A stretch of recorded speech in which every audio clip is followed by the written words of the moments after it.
What's going on, guys? How's it going? This is BAT Property Solutions. I'm Hani Burhan. This is Mikey. And I'm Binyam. Got Benny in the back. Today we're coming to you from Charlestown, Massachusetts. We are how far away from Boston? It is Boston. It is Boston, right?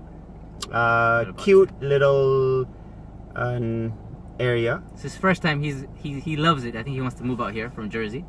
So we'll have spaces for him. I don't know about that, but yeah. So we just finished our monthly meeting, and it was a good meeting as always. If you're just joining us, for the past couple of months we've been talking about personal barriers that we put upon ourselves on why we do not invest. It could be I don't know. I don't want to be I don't need to be an investor to be financial wealthy. My job will take care of me, or I don't know the ins and outs, or multiple personal obstacles or personal barriers that we place on ourselves. Today and the next couple of months moving forward as well, we will touch upon investing obstacles that it's tied hand in hand, but investing obstacles that we face and that could be discouraging on us when getting involved in why we don't move forward with that. So today our main focus is we always say investing is complicated. Yeah. Right. And it is as many other things are. If you try and tackle investing in its entirety, of course it'll be daunting and difficult to comprehend everything. But let's take a computer, for example. You don't need to know how everything is built and how everything works in order to be able to use it. You just need to be able to learn the basic skills in order to get started and get involved. And then from there, you can surround yourself with the right people and the right type of tools in order to improve whatever that is. Yeah. So it's almost like, I guess you don't need to be a mechanic to drive a car, or an engineer to I don't know, whatever. Well, you don't need to be a pilot to fly a plane, but you get our point. Like a pilot doesn't need to know how to build a plane. He just needs to know how to fly it. Right. So it can only be as complicated as you want to make it. Yeah.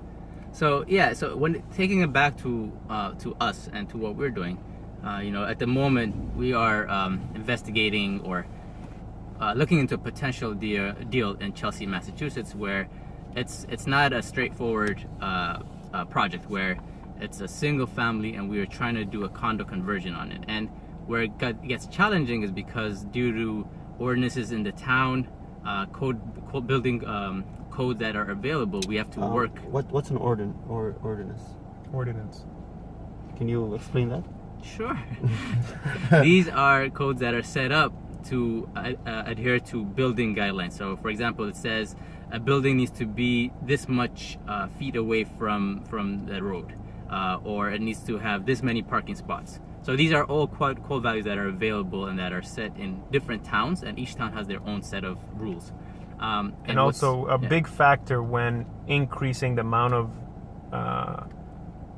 properties within a unit. So if you're converting from a 2 to a 3, one of the main factors that they actually look at is whether there's even enough parking space for the people who you're adding into these properties. So it's always good to keep that into consideration when you're increasing size. Yeah, so basically, but in Massachusetts and in many old states and old towns, what happens is, the code values don't kind of match up to what today's standards are. For example, there's not a lot of space in Boston, for example, if you want to build a brand new house to be within those building requirements. However, what's allowed is that there's something called variances and special permits, which you could apply to kind of bend the rules or let you go against these rules that are set up, so that but you have to go through the planning board and go to their application process, meet with these people, explain your case, what you're improving, and how to how to achieve this. So this is a whole complicated process that takes months to prepare for, work through, and you need a good solid team around you. Once again, you don't need to know everything. Yes. You know? So at first this was daunting to us. Reading through the building codes, it's antiquated and it's very hard to read, at least. So it's kind of like, do I need to do this? Do I need to learn this? But guess what? There are lawyers involved. There are architects that know this stuff, that have worked in these cities, that we could reach to, and which we have reached to help us with this process. And they educate us about it, how to prepare for it. So we're leveraging their knowledge to help us, and that's how we are taking on this project. So look forward to that in the next couple months as well.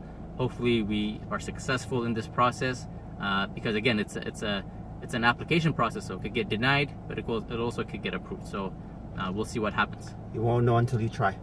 Yeah, and just remember, investing is only as complicating as you want to make it. Just learn small bits and pieces, and then find the right people around you to fill in the gaps. Exactly.